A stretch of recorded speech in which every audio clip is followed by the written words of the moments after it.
Hello! Welcome everyone. So for some reason, for me, April went by so fast. I don't know how it happened, but here we are again with another wrap up, honestly. Like I said, for some reason April went by so quick to me, so I don't even know how I read that many books. Because I feel like a lot just happened. But I don't know. So today we're going to be talking about all the books I read this month. So let's just immediately dive right in. So I do remember I talked about this book at the end of my last wrap up, I think. But the first book I finished this month was Book of Night by Holly Black. So I had only read the Cruel Prince books universe from her before. And I actually really enjoyed these books, so I just saw that this was in my library and I wanted to read it. So overall, I really enjoyed this book. It's definitely very different from like the Cruel Prince universe. So if you like that, I don't think this book has to be for you, to be honest. So what is this book actually about? In this book, we follow a girl called Charlie, and the most interesting part, I would say, of the book is definitely just the world surrounding it. So, in this world, people have shadows because we don't in this world. Um, which sounds pretty much like our world. But in this world, the shadows can change their form and turn into like monsters. You can also cut the shadow from the person and steal it, take it for yourself, sell it. Like they made a whole business out of it in this world. So if you know Peter Pan, it's very much like that, with the like sew your shadow on the foot. Um and I personally love Peter Pan. So basically this world felt like a darker Peter Pan. And I love that. And so our main character Charlie doesn't want anything to do with that kind of shadow market stuff.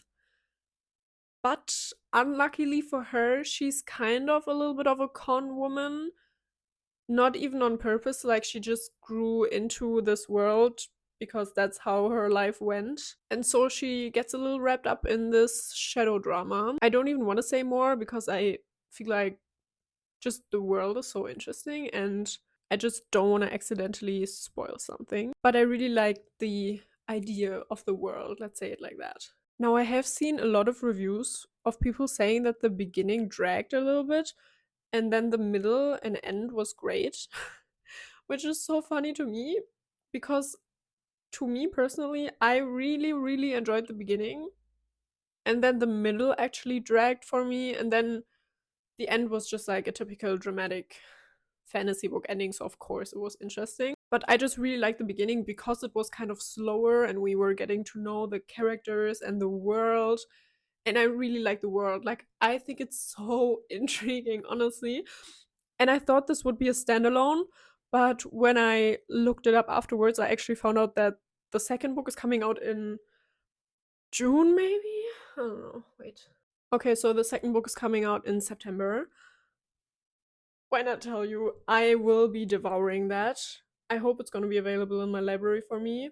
I'm pretty sure I already marked it so that they notice me once it's available, once it comes out. But so the book kind of felt like an introduction to me, and I'm just really excited to get more into it in the second book, and I'm so intrigued what the plot is going to be because, like I said, the world itself intrigued me so much, and I just thought it was so cool. It definitely is just like Peter Pan vibes, but with more gore. So if you think you would like that, go for it. That was the first book I read. I would say I mostly finished it the month before, actually. Like, I'm pretty sure I finished that on the 1st of April or something. But I'm actually very glad that I just now read this so I don't have to wait as long for the next book. Because I, like I said, really enjoyed the world and everything, but I'm a person that forgets plots so fast, like plots and names, after I read the book, usually like out of my mind. So I'm very glad that I just read it and I only have to wait a few months. I'm probably gonna forget most of the plot until then anyways. But still, at least I didn't read it like 2 years ago. I don't even know when this book came out, but... So next I read... Wait. Okay, I actually have it here. Okay, so the next book I read was The Life of a Stupid Man. I gotta be honest, I saw this when I was book shopping and I had no idea what it was about. I didn't know this book at all. I just liked the title. And also, since it's like very thin, it just was very cheap, so I decided to just get it. And it actually turned out this book contained 3 short stories. The first one was called In a Bamboo Grove, and it was about a murder. And the story just gets told through all the witnesses, so we just get to see all of them talking about how they experienced the death and murder, and they are just all very different, which just goes to show how different people perceive the world. And of course, in like a stressful situation like this, it just doesn't all add up what they are saying, or they are all just lying, who knows. But it was just very interesting to read about. Then the next one is called Death Register, and I'm pretty sure this one talked about the main character's mom dying and also the sister dying before the main character was born, I think. I also read somewhere, I don't know if it's true though, but I read somewhere that this story was based on the author's actual life. So it could have happened to them that their sister died before they were born and the mother died when they were pretty young. But overall, it just very much talked about the people you leave behind and like the people that are left behind and their emotions and feelings. And I thought it was very interesting. And then we get to the third short story, which is The Life of a Stupid Man. And for this one, I'm gonna give you a trigger warning because I didn't get that. This story is basically like the suicide note from the author. At least that's what I heard. So it deals with a main character that just very much struggles in life, and it just gives these snippets of his life, and you can just tell that he's kind of losing this like excitement for life. And yeah, it was not very fun to read. So in case you want to read this, just know that it was like very beautifully written, but honestly it was heavy. But I do think that it was very beautifully written. Like I did write down a few quotes. Maybe I'm gonna read one. Wait. Okay, I'm just gonna read you 1 or 2 quotes, I think. A butterfly fluttered its wings in a wind thick with the smell of seaweed. His dry lips felt the touch of the butterfly for the briefest instant. Yet the wisp of wing dust still shone on his lips years later. He happened to pass her on the stairway of a certain hotel. Her face seemed to be bathed in moonglow, even now in daylight. As he watched her walk on, they had never met, he felt a loneliness he had not known before. So it was definitely very beautifully written, but it was not easy to read. So then I wanted to dive back into a bigger fantasy world. I had thought about getting back into Sanderson again because I read Dress of the Emerald Sea and Mistborn in the last few months. I talked about these in my other wrap-ups, but those books are honestly so big and the world is just so grand that I just wasn't ready for that. So instead I started another world that I wanted to dive into for a while. I read The Poppy War. So this book starts out very different than what I had expected, actually. So we meet this girl, our main character, and she's studying to get into a school, like the best school that only takes the best of the best students. But she's actually studying very hard because her life is not that great. She's living with her aunt, and her aunt kind of wants to marry her off to a rich man so she gets money. And our main girl doesn't love that. So her plan is to get into this school so that she gets away from all of that. And also through getting an education, she's gonna be able to have a real job afterwards and make her own money and doesn't have to rely on anyone else. Oh, and also the school is kind of a military school because like the title suggests, we are at war. And so they have different schools to train soldiers, or in this case, in the school that we want to get into, like the best of the best, they train like generals and people that just have to make all the big decisions in war. So that's where the story begins. And at the beginning, I thought it was very interesting. Like I said, not at all what I expected, because it's basically like the boarding school kind of thing. Like we have the mean character that doesn't like our main character for being poor, like our Draco Malfoy, you might say. Then we also have like the good friends. But like I said, there is a war going on, so then it takes very much of a turn, and we get trauma for most of the time, which is not that fun.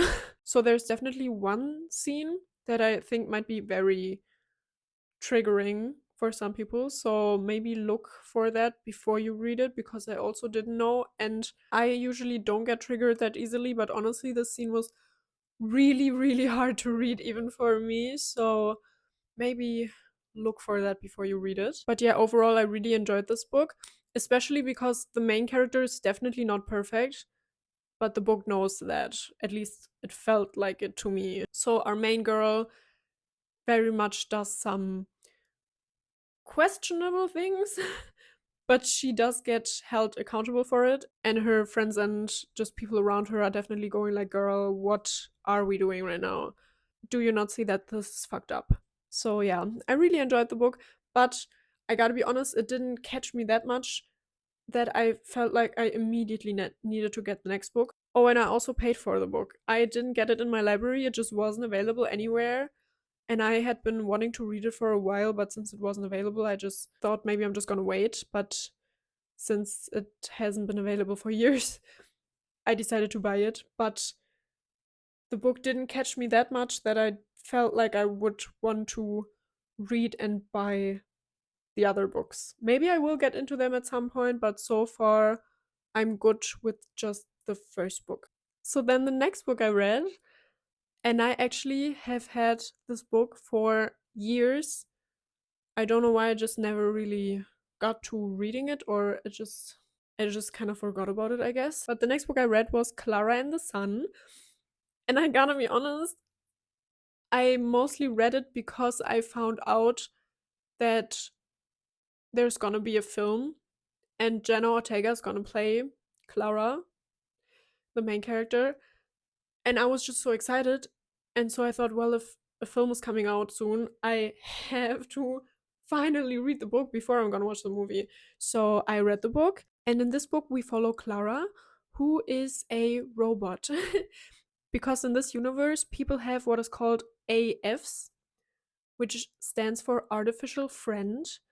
And these are just robots that look like people that are meant to be friends for children. So these robots just stand in a store and children can come in and say which ones they like the best and then buy these robots to become their friends or like caretakers or whatever. And our main character, Klara, she is in the store at the beginning, and a lot of the beginning just takes place with her in the store waiting to get picked up, I guess. And she's a little bit of a special robot, I guess, because she is very good at telling emotions on people. And then one day she meets this girl, and the girl immediately wants her as her artificial friend, and Klara wants to be hers as well. But the girl's actually kind of sick. And so Klara embarks on this journey to help her. Yeah. And I really, really enjoyed this book. I thought it was so well done. It was just so interesting to see how people try to hide their emotions sometimes, because Klara would at some point be able to pick up on people like smiling, but she was like, I feel like they are smiling, but they don't actually mean it. They don't actually seem happy. So what is going on there? And it was just so interesting because obviously that's what people do. And just like someone else experiencing that and learning about that was just very interesting. Overall, Klara is just very much like a child, I guess, because she hasn't seen the world, and she just acts very, not immature, but just like innocent, and you just want the best for her. At least I did. And I'm honestly so intrigued to see how they're gonna make a movie of this, because I feel like it might actually be kind of hard to bring that onto screen, especially because we're very much inside of Klara's mind. But yeah, I'm very intrigued, and I really, really like the book. So next I read Celestial Monsters, and I gotta be honest, I don't remember anything about it.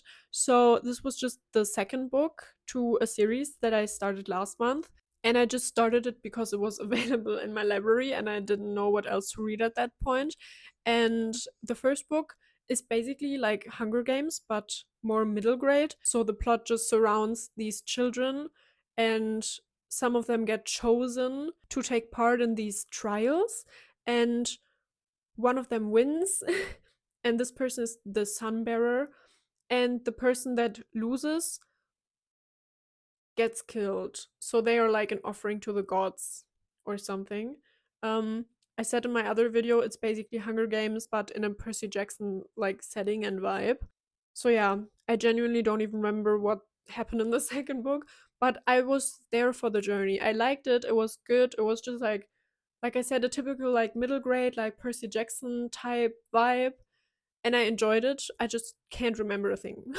So next I read a book called How to Hide in Plain Sight. This book came out last year in September, and I had been waiting for this book to come out since it was announced, which was, I think, maybe January, maybe even earlier. I don't fully remember, but I was so excited to read this book.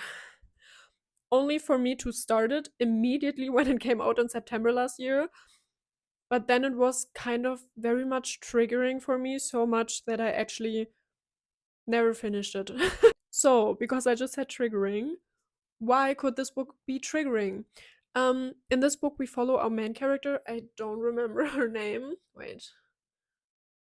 Okay, no, I really don't remember her name, but our main character has OCD. And she left her family home when she was 18, 19 probably, to move to New York and work there. And she didn't really tell her family why, but now her brother, I think, is getting married. And so she has to come back for the wedding. Obviously, she's not gonna miss that, but she hasn't really talked to her family in like 3 years, 5 years, I don't remember, but she hasn't talked to her family in a while, and they don't really fully know that she has OCD, so they kind of did know that she had OCD when she was a child, but she kind of told them she got better and that it's just gone, and they believed her because they didn't really understand how OCD works. But yeah, so the plot basically just follows her having to deal with her compulsions and her obsessive thoughts while being with her family, and especially being with her family just brings up a lot of childhood trauma from her, which doesn't make it any better. And then also her childhood best friend, who is just like very attractive now that we're like older. And yeah, like I said, it was very relatable to me, very much stressful, but also actually ended up being really interesting. I gotta say though, I feel like if you don't have OCD or know anything about OCD, the book might feel kind of random, because it's very much a lot of just her intrusive thoughts and her obsessive thoughts. And if you haven't dealt with that or just don't really know anything about that, I feel like the book might be kind of random to you. But I personally really, really, really enjoyed it, and I would love to read more books with representation like this. And I did tear up a lot while reading it. So after I read this book, I kind of needed a break from the typical real life trauma again, so I went back to the fantasy vibes. Um, I also think I just took a break and didn't read for like a few days because I had to calm down. But the next book I read is called Belladonna, and I wanted to read this book for a while, but genuinely I didn't know anything about it. I just thought the name was cool and the cover looked pretty.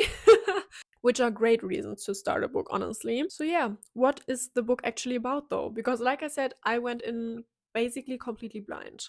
So in this book, we follow a girl that she just feels like her life has kind of been cursed because when she was a baby, I'm pretty sure her whole family died. All of the people around her, except her. She was the only one that didn't die, and she doesn't know why. And now she's an orphan, I guess. And through growing up, she has lived with different relatives of hers. But somehow, every time she lived with one of them, they all die. And then she has to get to the next relative, and then that one dies. So like I said, she feels like she's kinda cursed. And she's kind of pissed at death because she's like, why are you not taking me? Why are you taking everyone around me? So at first, this whole plot kind of reminded me of a series of unfortunate events, if you know that, because she also apparently is supposed to inherit a lot of money, and that's why her relatives keep taking her in, even though every other relative died before. But yeah, at some point, I'm pretty sure almost all her relatives die. And then she gets a message from one, like, more further away relative that tells her that she can come live with them. And so she gets on the journey to come live with them. But when she gets there, she kind of finds out that the family is not doing that great as well because the mother, which was her relative, actually died before she came there. And now we have her husband, who's very much overwhelmed with her death and doesn't really know how to cope, how to deal with it. And he has two children. So we have our cousins, I guess. So we have two cousins, a girl and a guy.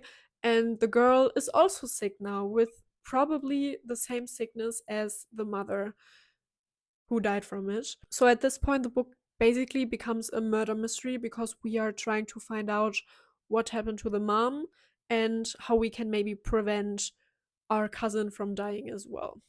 Oh, and also the main character can see ghosts or like spirits, and she can also see death. So every time one of her relatives around her dies, she can see death coming there and taking them, and she's just always like, why aren't you taking me? Why everyone around me? And she's kind of annoyed with death because he's kind of like a person, like a character in the book. Oh, also death is kind of the love interest in this book. Okay, so next I read the second Emily Wilde book, and I gotta be honest, I loved the first book so much. It's actually been 2 years maybe since I read it. I don't remember, but it's definitely been a while since I read the first book, but I didn't want to read the second one until the third one came out. Because I kind of just felt like the first one was pretty good to like stand on its own, but I feel like often in series of books the first one could stand on its own very well, but then the second one usually often ends on either a cliffhanger or you just want to keep going deeper into the world. So I wanted to only read the second one once the third one was also available. And the third one came out in February, but for some reason I just wasn't ready to dive into it back then. So I read the second and third book this month, and I love these books so much. So if you don't know anything about these books, the first book is called Emily Wilde's Encyclopedia of Fairies, and it just follows our main character, Emily Wilde, obviously. And this takes place in the real world, I guess. So she basically lives in London, I think. Um, but she studies fairies. So in this world, it's basically the same as ours, but we do know that fairies actually exist and they live in like this different magical realm. And our main character studies fairies, so this is her job, I guess. And in the first book, she embarks on a journey to write an encyclopedia of fairies. Now, the second book is called Emily Wilde's Map of the Otherlands. So in this book, she is trying to write a map of the fairy world, I guess. And so she embarks on another journey to just go through the fairy realms and try to find out how to get there, how to get from one place to another, because it's very much magical. And we also have a love interest that's basically Howl from Howl's Moving Castle. So, yeah, if you enjoy that, I really enjoyed it. I don't think it's for everyone though, because like I said, it's like an encyclopedia that she's writing. So we are basically reading her journal as she's writing down everything for her encyclopedia or her map or whatever. And the writing very much feels a little bit more like academical. And also, Emily is a very, how do you say it, stoic character? I don't think that's it, but she very much feels very pragmatic and doesn't seem to show that much emotion.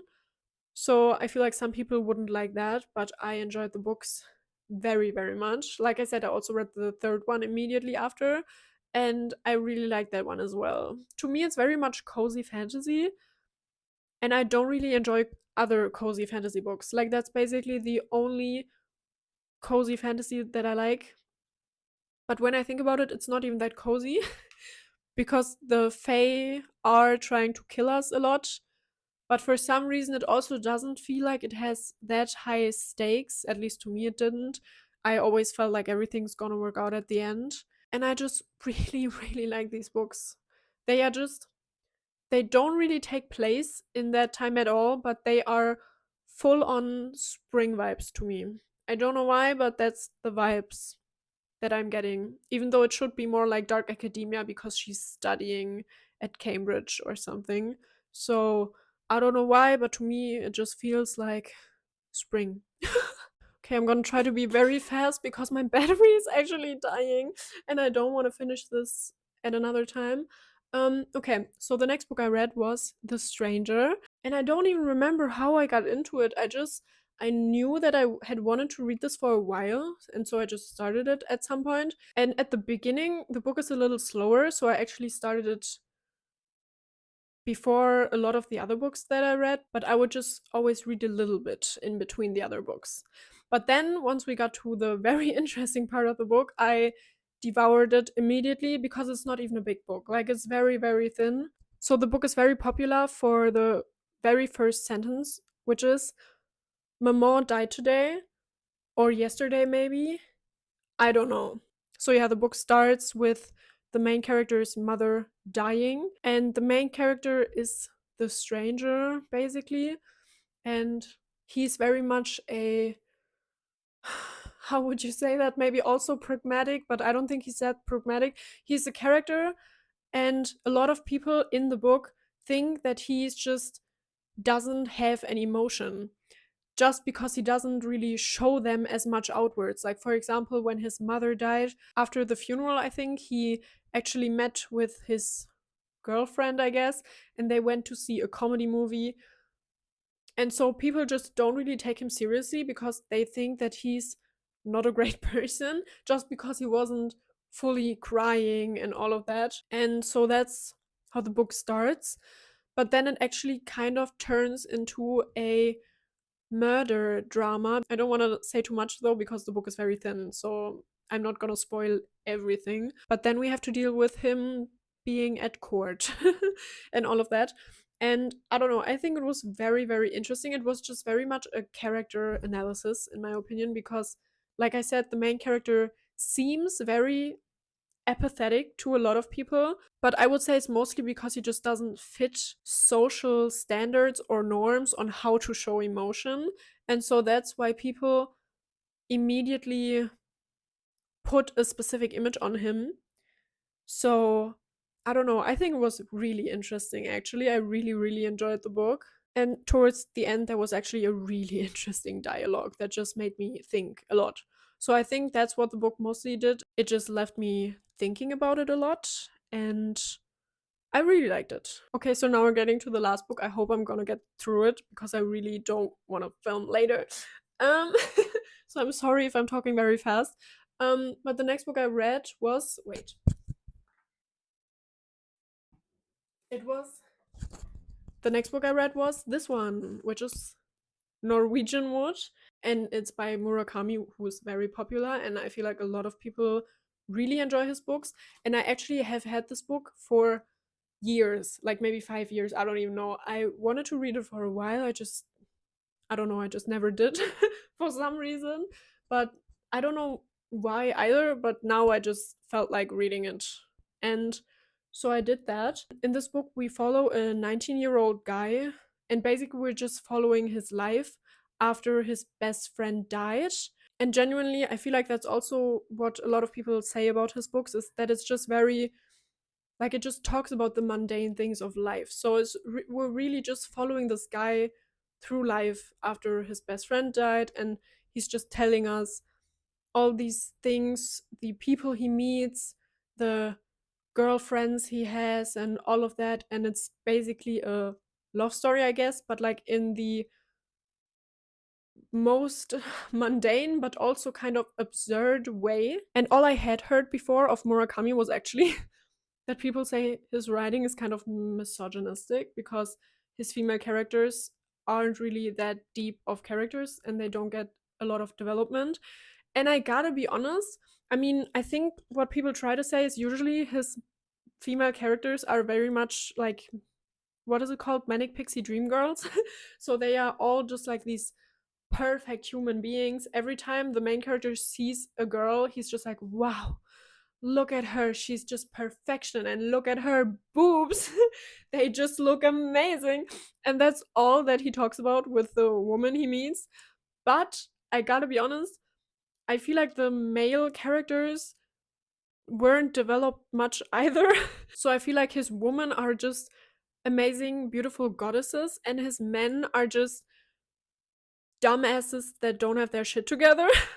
So I don't know, to me it just felt like his writing isn't really about the characters, but so much more just about the writing. So his writing is just really interesting. Like, it really just gets you intrigued and really catches you. And it just made me want to keep reading, even though sometimes it made me deeply uncomfortable, to be honest. Like, there were some really, really weird and fucked up sex scenes. So just know that going in, I was very uncomfortable at times, but I just couldn't stop because it was just so gripping and interesting.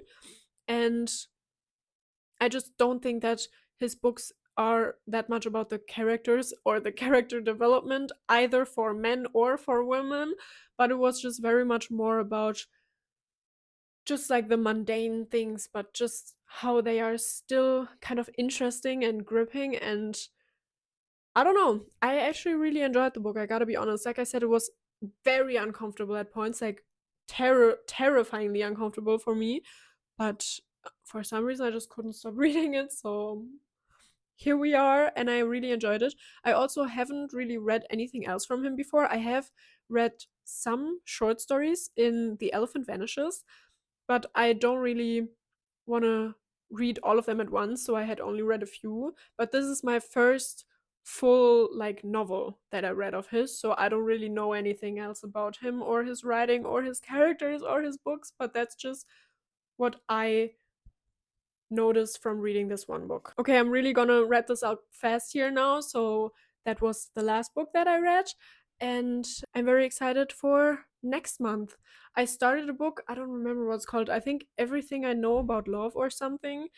And I gotta be honest, I DNF'd it because I thought it was kind of boring. I only started it because I heard that people were saying, like, oh, if you're in your 20s, you should read this. And as I am in my 20s, I thought I could read it, but I honestly didn't care. And I actually have finished my next book already, but today is the 1st of March, so it doesn't count for April. And it's called Violet Made of Thorns.